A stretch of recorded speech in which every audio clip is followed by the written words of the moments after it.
એમાં બે બાળકોની એક સ્ત્રી સામે આવી ફૂલનો હાર મારીને.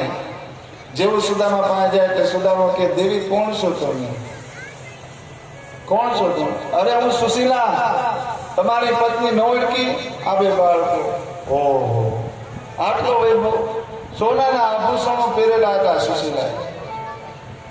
સુદામાએ જોયું, વગર માગે મારા કૃષ્ણએ મને ઘણું આપ્યું, પણ સુદામા મહેલમાં નથી ગયો. સુદામો મહેલમાં નથી ગયો. જે ઝૂંપડી હતી ને એમાં જ પ્રવેશી ગયો અને ત્યાં જ શ્રી કૃષ્ણ શરણમમાં, શ્રી કૃષ્ણ શરણમમાંની ભક્તિ કરે. માટે ઈશ્વર જે સંપત્તિ આવે ને, આ કથા તમને ને મને એટલું કહે છે કે ભક્તિ દ્વારા જો તમને સંપત્તિ મળે, ભક્તિ દ્વારા જો તમને ધન મળે, તો ભગવાનને ન ભૂલતા. સુદામો ભગવાનને નથી ભૂલ્યો. ઈશ્વરે સંપત્તિ આપી, ધન આપ્યું, તો એ ધન અને સંપત્તિનો સદુપયોગ કર્યો.